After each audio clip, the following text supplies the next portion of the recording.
The blood on Katrina Durant's hands had long since washed away, but the memory of that night 3 years ago still burned through her shoulders like hot iron every time she tried to reach upward. She stood in the dusty general store in Oro Grande, New Mexico, staring at the shelf of preserves she needed, knowing full well she could not lift her arms high enough to grasp them without the familiar shooting pain that would steal her breath and make her vision swim with unwelcome memories. It was late August in 1878, and the heat pressed down on the small mining town like a heavy blanket. Katrina had been living here for 6 months now, keeping to herself, working as a seamstress in the small room she rented above the bakery. At 24 years old, she had learned to navigate life with her limitations, asking shopkeepers to retrieve items from high shelves, hemming dresses on her lap instead of using the upper reaches of a dress form, and sleeping only on her sides because lying on her back made the old injuries ache something fierce. "Need some help there, miss?" The voice was deep and gentle, and when Katrina turned, she found herself looking into the kindest brown eyes she had ever seen. The man was tall, broad-shouldered, wearing dusty trail clothes and a worn hat that he tipped politely. He could not have been much older than she was, perhaps 26 or 27, with sun-darkened skin and calloused hands that spoke of hard work. "The preserves," Katrina said quietly, gesturing upward. "The peach, if you would not mind." He reached up easily, his movements fluid and natural, and handed her the jar. Their fingers brushed briefly, and Katrina felt an unexpected warmth that had nothing to do with the August heat. "Thank you, Mr. Finley Porter," he said, and his smile was genuine. "Just got into town yesterday, starting work at the Whitman Ranch come Monday." "Katrina Durant," she replied, tucking the jar into her basket. "Welcome to Oro Grande."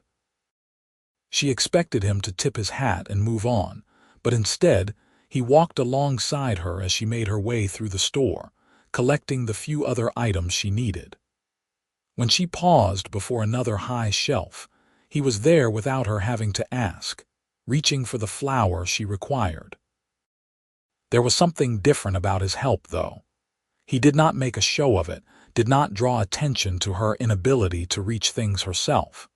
He simply made himself useful, as naturally as if they had known each other for years rather than minutes. Over the following weeks, Katrina found herself encountering Finley Porter with increasing frequency. He would be in town on Saturday afternoons, picking up supplies for the ranch, and somehow, he always seemed to be in the general store at the same time she was. He would carry her heavier purchases back to her room, walking beside her through the dusty streets, telling her stories about the cattle drive he had been part of before settling in Oro Grande, about growing up in Texas, about his dreams of having his own small spread someday.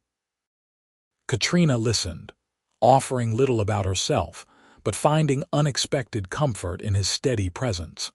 Finley never asked why she needed help reaching things. He never questioned why she winced when she accidentally moved wrong, or why she kept her shawl wrapped around her shoulders even in the oppressive heat. He simply noticed, and adjusted, and made space for her limitations without making her feel less than whole. It was in early September, during one of their walks, that Finley asked if she might like to join him for supper at the small restaurant near the edge of town. Katrina hesitated, her instinct to refuse rising immediately. She had learned to keep people at a distance, to protect herself from questions she did not want to answer, from pitying looks and unwelcome curiosity. But there was something about Finley's open, honest face that made her want to say yes. So she did. They sat across from each other at a small table near the window, and Katrina found herself actually talking, actually sharing pieces of herself she had kept locked away. She told him about her love of sewing, about the satisfaction of creating something beautiful from simple fabric. She told him about the book she was reading, a collection of poetry she had borrowed from the schoolteacher. She told him about her childhood in Missouri, about her parents who had died when she was 17, about the aunt who had taken her in. She did not tell him about the 2 years between leaving Missouri and arriving in New Mexico. She did not tell him about the man she had almost married, about the rage that had lived beneath his charming exterior, about the night he had beaten her so badly she thought she might die. She did not tell him about the shoulders he had dislocated, the ligaments he had torn, the lasting damage that left her unable to lift her arms above her head without pain that made her want to scream. But somehow, sitting across from Finley Porter, watching the way the lamplight caught in his eyes, Katrina felt safer than she had in years. The autumn weeks passed, and Katrina and Finley's friendship deepened into something more. He would finish his work at the ranch and ride into town just to see her, sitting in her small room while she sewed, telling her about his day, asking her opinion on matters large and small. She found herself watching the window on the days she expected him, her heart lifting at the sound of hoofbeats in the street below. Finley courted her with a patience and gentleness that took her breath away. He brought her wildflowers from the range elland, always handing them to her at shoulder height so she would not have to reach. He brought her ribbons in colors that matched her dresses, and once, a beautiful piece of lace he had spotted in Santa Fe. He never tried to touch her beyond the occasional brush of hands, never pressed her for more than she was willing to give. It was late October when everything changed. Katrina was working on a particularly complex dress for the banker's wife, a garment that required extensive beadwork along the bodice. She had been bent over her work for hours, and when she finally tried to stand and stretch, she moved wrong. The pain that shot through her left shoulder was immediate and intense, and she cried out before she could stop herself, her vision going gray at the edges. Finley was beside her in an instant. He had been reading in the chair by the window, and now his hands were on her arms, steadying her, his face creased with concern. "Katrina, what is it? What happened?" She was breathing hard, fighting back tears, and for a moment she could not speak. The pain was radiating down her arm, up into her neck, familiar and terrible and frightening in its intensity. When she finally managed to open her eyes, Finley was watching her with such worry that something inside her broke open. "My shoulders," she whispered. "They were injured. A long time ago. They never healed right." Finley helped her to sit, his touch careful and sure. He pulled a chair close and sat down, and when he spoke, his voice was gentle. "Can you tell me what happened?" And somehow, finally, Katrina could. The words came haltingly at first, then faster, spilling out of her like water from a broken dam. She told him about Martin, about the courtship that had seemed so promising, about the man she had thought she would marry. She told him about the first time Martin had hit her, about the excuses she had made, the hope she had clung to that things would get better. She told him about the night Martin had come home drunk and angry, about the way he had grabbed her, thrown her against the wall, dislocated both her shoulders when she tried to fight back. "I got away that night," Katrina said, her voice barely above a whisper. "A neighbor heard the screaming and threatened to call the sheriff. Martin let me go and I ran. I took what little money I had and I just ran. I had a doctor set my shoulders, but he said there was damage he could not fix. He said I would never have full use of them again." She finally looked up at Finley, expecting to see pity or worse, the kind of anger that scared her even when it was on her behalf. Instead, she saw only understanding and a tenderness that made her throat tight. "Did he come after you?" Finley asked quietly. "For a while. I moved 3 times in 2 years, always afraid he would find me. but it has been over a year now since I have seen any sign of him. I think he finally gave up, or maybe he found someone else to." She could not finish the sentence. Finley reached out slowly, telegraphing his movement, and took her hand in both of his. His touch was warm and gentle, and Katrina felt something inside her unclench. "Thank you for telling me," he said. "And I want you to know something, Katrina. You are the strongest woman I have ever met. What you survived, what you have built for yourself here, that takes more courage than most people will ever have." "I do not feel strong," Katrina said, tears finally spilling over. "I feel broken." "You are not broken," Finley said firmly. "You are healing. And you do not have to heal alone anymore, not if you do not want to." That night marked a turning point. Katrina felt lighter somehow, as if sharing her story had lifted a weight she had been carrying for too long. Finley did not treat her differently after learning the truth, but he became even more attuned to her needs, even more careful in his care of her. He began spending more time in town, picking up odd jobs in addition to his ranch work so he could see Katrina more often. He would arrive in the evenings and help her finish her sewing projects, threading needles and cutting fabric and holding pieces in place while she stitched. He learned to anticipate when she had been working too long, gently suggesting breaks before she pushed herself too far. And slowly, carefully, their relationship became something more. Finley kissed her for the first time in November, a soft, sweet kiss on a cool evening when they were walking back from the restaurant.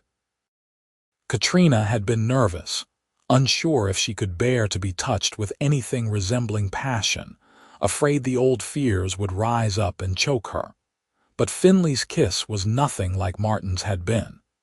It was gentle and asking, giving her every opportunity to pull away if she wanted to. When she did not, when she instead leaned into him, he wrapped his arms around her carefully, holding her as if she were something precious. "I love you," he whispered against her hair. "I have loved you since the day I met you in that general store." "I love you too," Katrina said, and realized with a start that it was true. Somewhere along the way, without her quite realizing it, Finley Porter had become the center of her world. They were married in December, a simple ceremony in the small church with just a handful of witnesses. Katrina wore a dress she had made herself, pale blue with delicate embroidery at the collar and cuffs.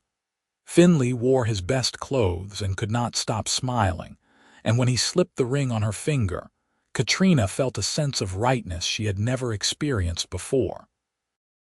They moved into a small house on the edge of town, a place Finley had been renting with an eye toward making it a home. It had 2 rooms downstairs and a sleeping loft, and Katrina immediately began planning how to make it theirs. Finley built her a proper sewing table, positioning it near the window where the light was best, making sure everything she needed regularly was within easy reach. Their first months of marriage were a revelation for Katrina. Finley's gentleness extended to every aspect of their life together. He never raised his voice, never showed anger in a way that frightened her. When they disagreed, which was rarely, he talked it through with her calmly, listening to her perspective and working together to find a solution. In the privacy of their home, Finley learned the geography of her pain, the places he could touch without causing her discomfort, the ways he could hold her that made her feel safe and cherished rather than trapped. He never asked her to do anything that would hurt her, never expected her to push through pain for his sake. When they made love, it was with a tenderness and care that brought tears to Katrina's eyes, so different from anything she had known before. Winter passed into spring, and Katrina found herself settling into a happiness she had never thought possible. The fear that had lived in her chest for so long began to ease, replaced by a sense of security and peace. She expanded her sewing business, taking on more clients, even training a young girl from town who wanted to learn the trade. Finley continued his work at the ranch, but he had begun saving money with purpose, talking to Katrina about his dream of buying their own small piece of land, maybe running a few head of cattle of their own. It was in May that Katrina realized she was pregnant. The knowledge filled her with a complex mix of emotions: joy and fear, excitement and worry. She was afraid of how her damaged shoulders might affect her ability to care for a baby, afraid that she would not be able to lift and hold her child the way a mother should. When she told Finley, he swept her into his arms and spun her around carefully, his face bright with happiness. Then he set her down gently and took her face in his hands. "We are going to figure this out together," he said. "Whatever we need to do, whatever help you need, we will make it work. You are going to be an amazing mother." And somehow, Katrina believed him. The pregnancy was not easy. As her belly grew, the strain on her already damaged shoulders increased.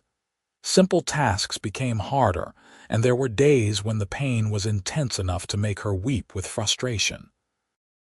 But Finley was there through all of it, taking on more of the household tasks, helping her in and out of bed, rubbing her shoulders gently when the ache became too much. He also proved endlessly creative in finding solutions. He built a special table at just the right height so Katrina could work on her sewing without having to hold her arms up for long periods. He rigged a pulley system in the kitchen so she could raise and lower items from shelves without having to reach. He even modified a rocking chair, adding armrests at just the right height so she would be able to hold the baby comfortably without having to lift her arms too high. The baby came in late January of 1880, during a cold snap that had everyone in Oro Grande huddled close to their fires. The labor was long and difficult, and there were moments when Katrina was afraid, when the old panic rose up and threatened to overwhelm her. But Finley was there beside her the entire time, holding her hand, wiping her forehead, telling her how strong she was, how proud he was of her. When their son was finally born, red-faced and squalling, Katrina felt a surge of love so intense it took her breath away. The doctor placed the baby in her arms, and she held him carefully, supporting his weight on her forearms rather than lifting him high. He was perfect, with a shock of dark hair and eyes that would eventually turn the same warm brown as his father's. They named him James, after Finley's father, and he became the center of their world. Finley had been right about everything. Together, they found ways to manage. Finley did most of the lifting and carrying in those early months, passing James to Katrina when she was seated comfortably, taking him back when he needed to be moved. As James grew, they adapted, finding new solutions to new challenges. Katrina discovered that she could hold James on her hip, supporting his weight with her body rather than her arms. She could nurse him comfortably, could rock him to sleep in the specially modified chair, could even change his diapers and dress him with only minimal reaching. What she could not do, Finley did without complaint, without making her feel inadequate. By the time James was 6 months old, Katrina's sewing business had grown to the point where she was training 2 young women and turning down work because she had too much. Finley had been promoted to foreman at the ranch, and with the increase in pay, they were close to having enough saved for their own land. Life in Oro Grande was good. They had built a community of friends, people who accepted Katrina's limitations without making them the focus of attention. The doctor's wife had become a close friend, as had the schoolteacher and several other women in town. Finley had formed bonds with the other ranch hands, men who respected his work ethic and his devotion to his family. It was in the summer of 1880 that Martin finally found her. Katrina was walking through town, James on her hip, when she saw a man across the street who made her blood run cold. He was older, harder looking than she remembered, but there was no mistaking him. Martin was standing outside the saloon, and even from a distance, Katrina could see the moment he recognized her. She turned immediately and walked as quickly as she could toward the sheriff's office, her heart pounding so hard she could hear it in her ears. But before she could reach it, Martin had crossed the street and was standing in front of her, blocking her path. "Katrina," he said, and his voice was exactly as she remembered, smooth and dangerous. "I have been looking for you for a long time." "Stay away from me," Katrina said, proud that her voice did not shake. She held James tighter, angling her body to keep him away from Martin. "Is that my son?" Martin asked, his eyes narrowing. "No," Katrina said firmly. "He is not. I am married now, and you need to leave me alone." Martin's face darkened, and Katrina saw the old rage flickering in his eyes. He took a step toward her, and she took a step back, her mind racing. She could not run, not while carrying James, and she could not reach for a weapon even if she had one. She was trapped, and Martin knew it. But then a shadow fell across them both, and Katrina looked up to see Finley standing there. He must have been in the general store, must have seen what was happening through the window. He was not a violent man by nature, but there was something in his stance now, something hard and unyielding that made Martin pause. "You need to leave," Finley said quietly. "Now." "This is between me and Katrina," Martin said, but there was uncertainty in his voice now. "No, it is not," Finley said. "Katrina is my wife, and that is our son, and you have no business with either of them. So you are going to turn around and walk away, and you are never going to come near my family again." For a long moment, the three of them stood frozen in tableau. Then Martin looked past Finley and seemed to realize that a crowd had gathered. The sheriff was pushing through, his hand on his gun, and several of the ranch hands from Whitman's spread were there too, men who worked with Finley and clearly stood with him. Martin must have realized he was outnumbered and unwelcome because he stepped back, his face twisting into something ugly. "You can have her," he spat. "She was never worth the trouble anyway." Then he turned and walked away, disappearing into the saloon. The sheriff followed him in, and Katrina learned later that he had encouraged Martin to leave town immediately, making it clear he was not welcome in Oro Grande. That night, back in the safety of their home, Katrina finally allowed herself to fall apart. She sat in their bed, James asleep in the cradle beside her, and sobbed into Finley's chest while he held her and stroked her hair and promised her that Martin would never touch her again. "I should have been there sooner," Finley said, his voice rough with emotion. "When I saw him corner you, I have never been so afraid in my life." "You were there," Katrina said. "You were there when I needed you, just like you always are." They held each other for a long time, and when Katrina finally fell asleep, it was with the knowledge that she was truly safe, that the past had finally lost its power over her. The years that followed were full and happy. Martin never returned to Oro Grande, and Katrina eventually learned through a letter from an old acquaintance in Missouri that he had been killed in a bar fight in Kansas. The news should have brought her some sense of closure, but she realized she did not need it. She had already moved on, already built a life that had nothing to do with him. In 1881, Finley finally saved enough to buy a small ranch about 5 miles outside of town. It was not much, just 40 acres and a run-down house, but it was theirs. They spent months fixing up the house, making it into a real home. Finley built Katrina a large, bright sewing room with windows on 2 sides, and everything arranged for her convenience. He bought a small herd of cattle and began building his dream, working hard but always making time for his family. Katrina continued her sewing business, though she cut back her hours to spend more time with James. She also began teaching sewing classes for young women in town, finding joy in passing on her skills to the next generation.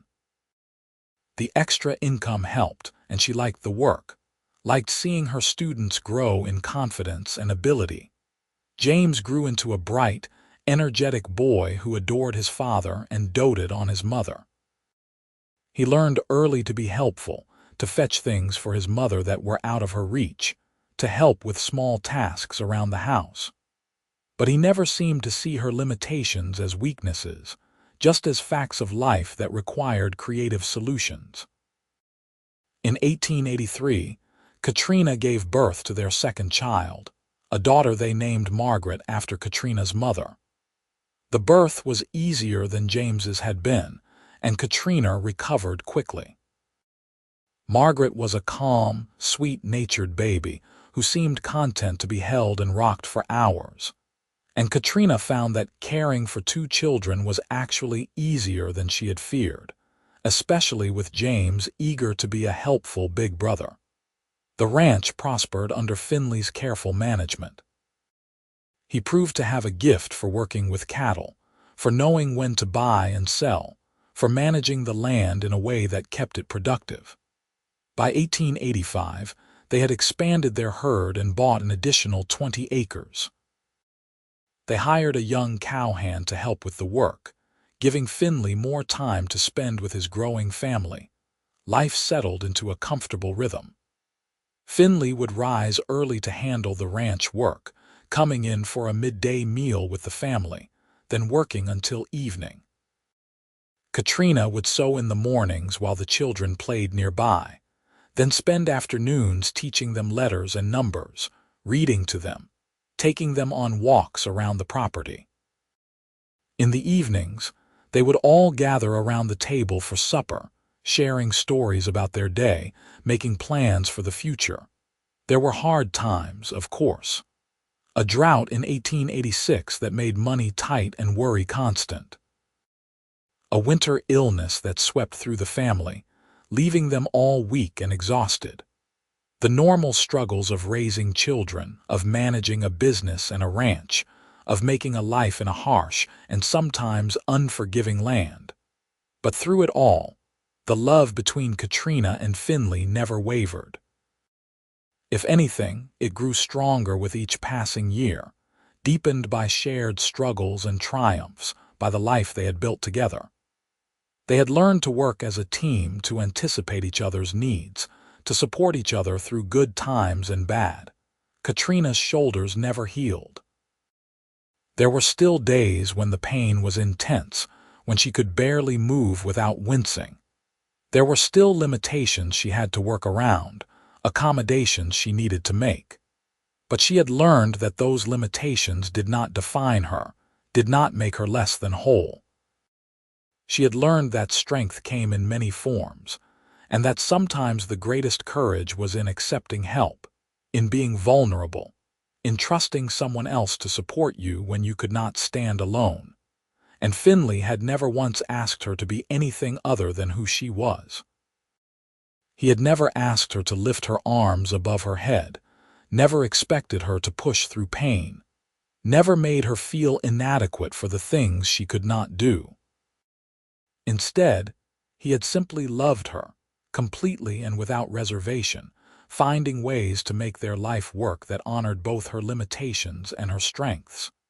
By 1888, when James was 8 and Margaret was 5, the Porter Ranch was one of the most successful small operations in the area.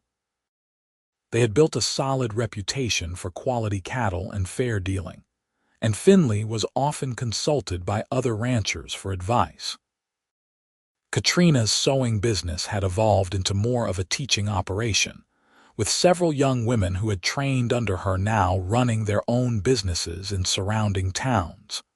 They had become pillars of the Oro Grande community, respected and liked by nearly everyone.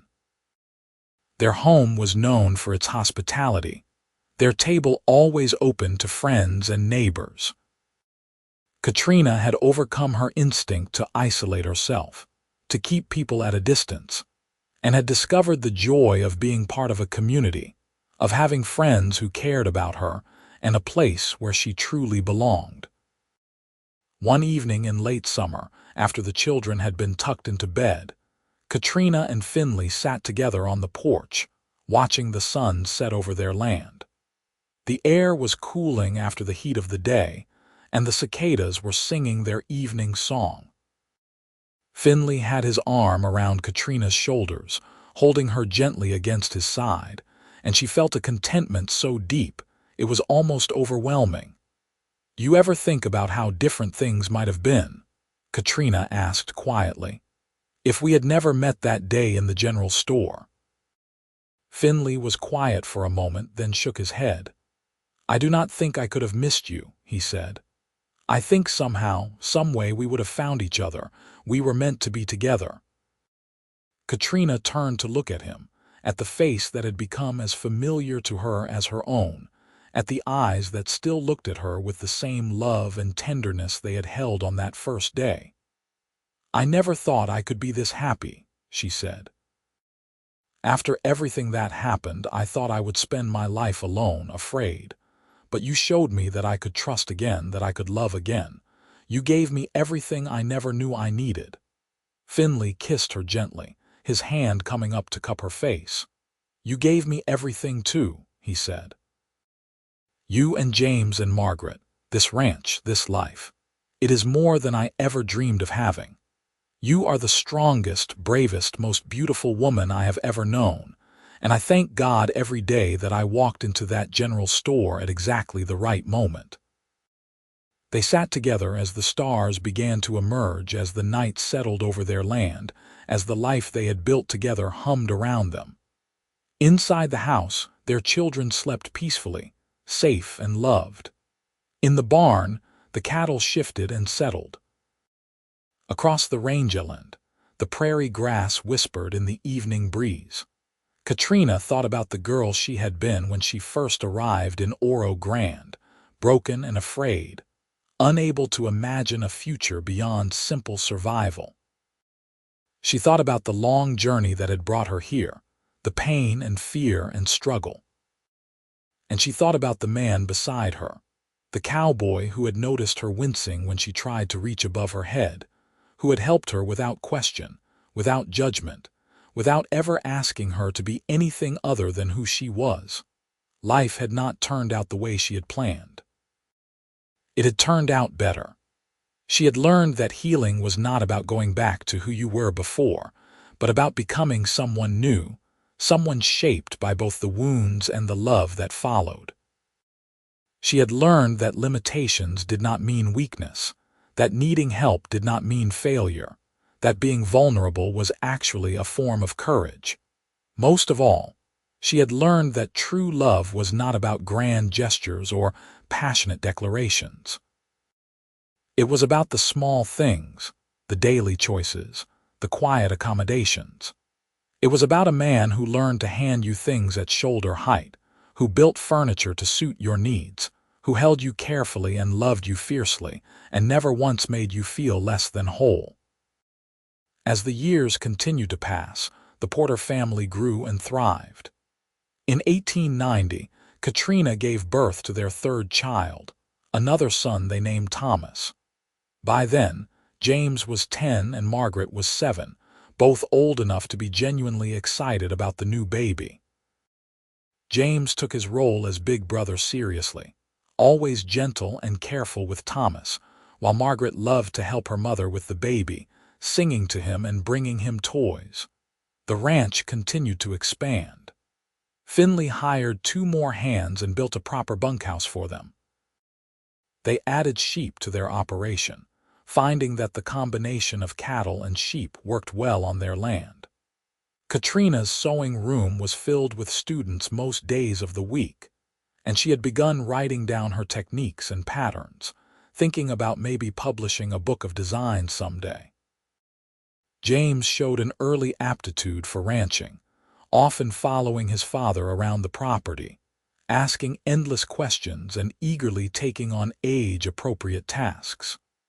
Margaret had inherited her mother's talent for sewing and was already creating her own simple designs. Thomas was too young yet to show his inclinations, but he was a happy healthy baby who brought joy to everyone around him. In 1893, the family took their first real trip away from the ranch, traveling to Santa Fe for a week. It was a grand adventure for the children, who had never been to a city before, and a chance for Katrina and Finley to experience something beyond their daily routine. They stayed in a hotel, ate in restaurants, visited shops and museums. Katrina found beautiful fabrics she could not get in Oro Grande, and Finley bought new tools and equipment for the ranch. But the best part of the trip was simply being together, experiencing new things as a family, making memories that would last a lifetime. And when they returned to Oro Grande, to their ranch and their home, it felt sweeter than ever, a place they had chosen, a life they had built with their own hands. Katrina's shoulders remained a constant challenge. Some years were better than others, depending on the weather and how much she pushed herself. She had learned to be very careful, to stop before the pain became too intense, to ask for help without shame. The local doctor, who had become a good friend, had taught her exercises that helped maintain what mobility she had and prevent the joints from getting worse. But there were still hard days, days when even getting dressed was a struggle, when holding Thomas made her shoulders ache fiercely. On those days, Finley was always there, taking over whatever tasks she could not manage, never making her feel guilty or inadequate. The children learned early to be observant and helpful, but never in a way that made their mother seem weak. It was simply how their family worked, everyone supporting each other, everyone contributing what they could. By 1895, James was 15 and already nearly as tall as his father, working full days on the ranch during the summer and attending school in town during the year.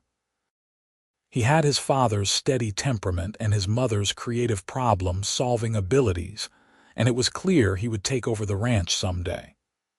Margaret was 12 and had become an accomplished seamstress in her own right, already taking on paid commissions.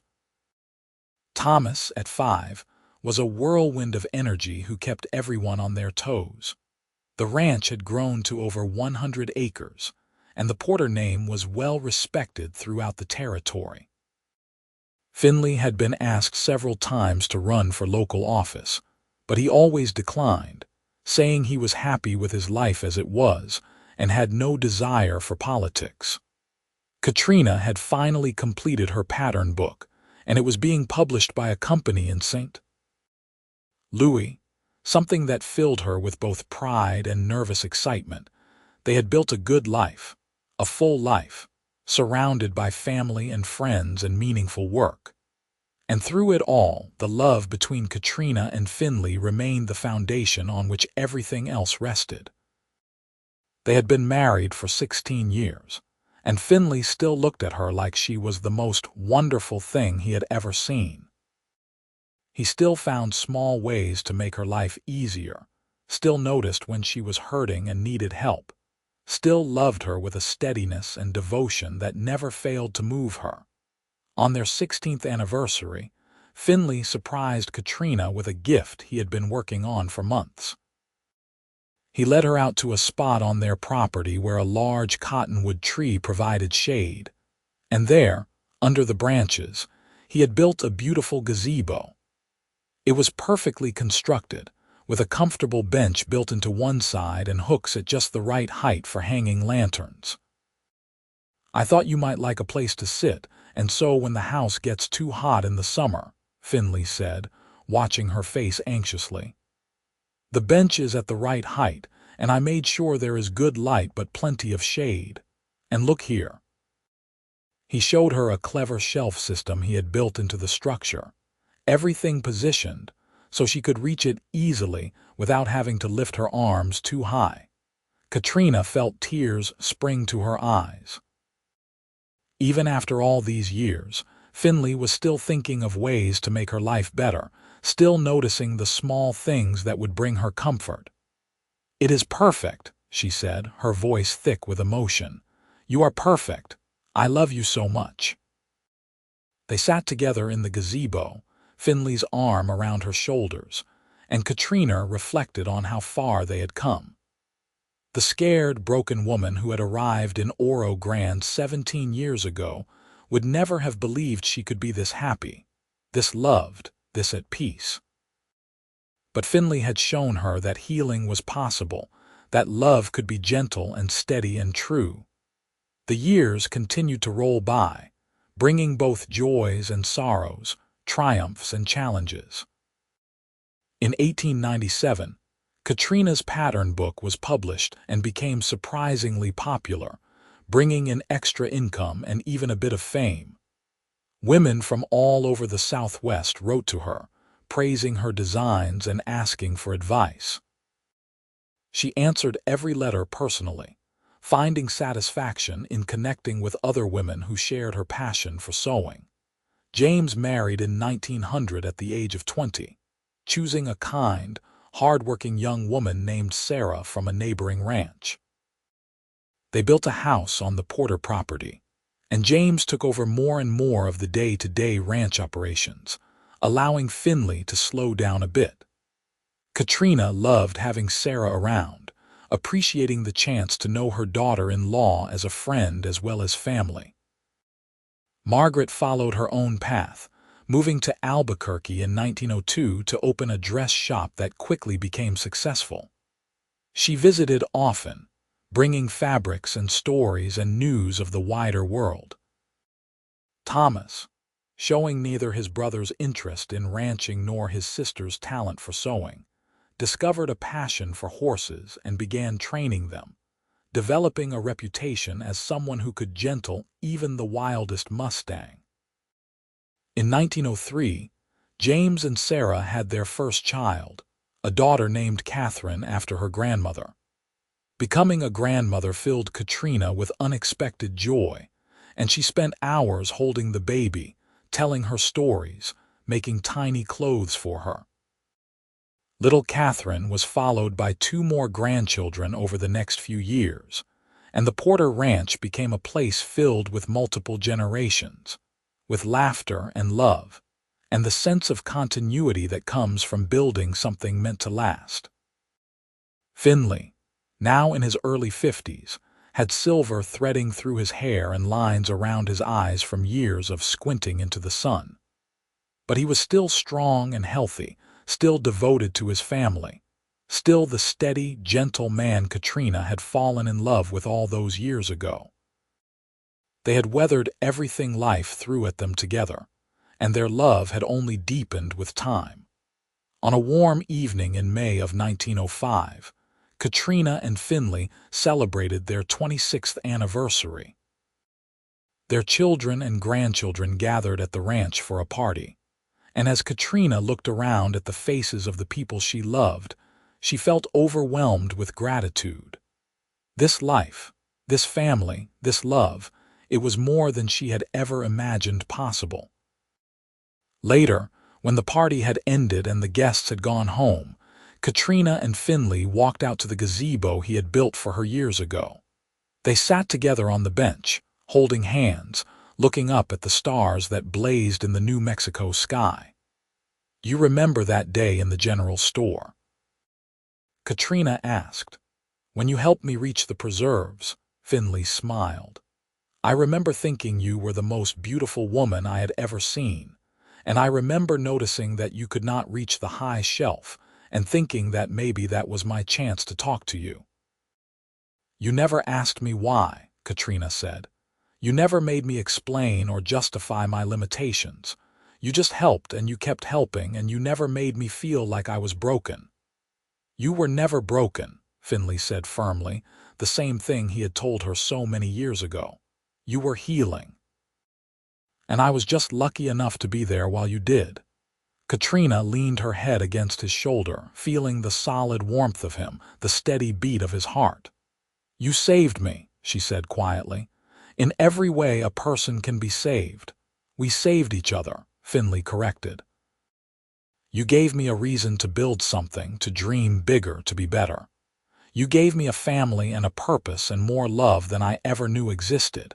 We built this life together, Katrina. Every bit of it."